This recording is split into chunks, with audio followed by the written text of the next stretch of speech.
Happening right now at 5, investigators are still at the scene of a house fire in Watertown that killed 2 people. Good evening and thanks for joining us. I'm Erin Connolly. And I'm Mark Zinni. The fire broke out just before 4 this morning, and we're being told right now an older couple was living there at the time.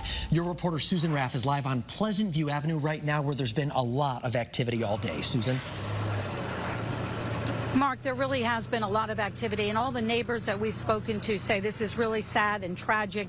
The road has been closed since early this morning when the fire broke out. It's really hard to see the house from where we are right now to get a clear picture, but we were able to get behind the house right at Watertown High School in the parking lot, which is right behind the house. You can see that this house was fully engulfed in flames. It's believed that the fire may have started in a back room, but it's really a burned out shell.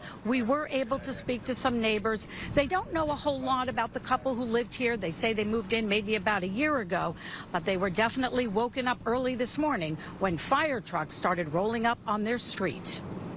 What woke me up was the fire trucks coming when all the lights are on. Then I just laid in bed there for a while and I said, what, something bad's going on. I've got more and more and more trucks. All of a sudden I looked out, I come into the living room and I looked out, I see them flames, and I woke my daughter up and said, there's a big fire over there, better get up.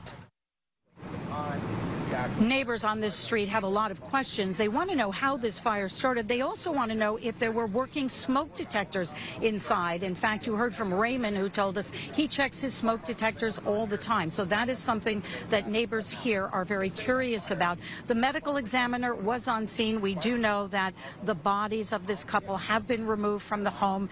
The fire marshal is also here investigating. And at this point, all we know is that it was an older couple who lived in the home. They hadn't lived there very long. We don't know if they had children or animals, but it is clearly a very tragic thing to happen on anyone's street. We will have much more information hopefully tonight later on Eyewitness News. Your chief political reporter, Susan Raff, Channel 3 Eyewitness News, live in Watertown.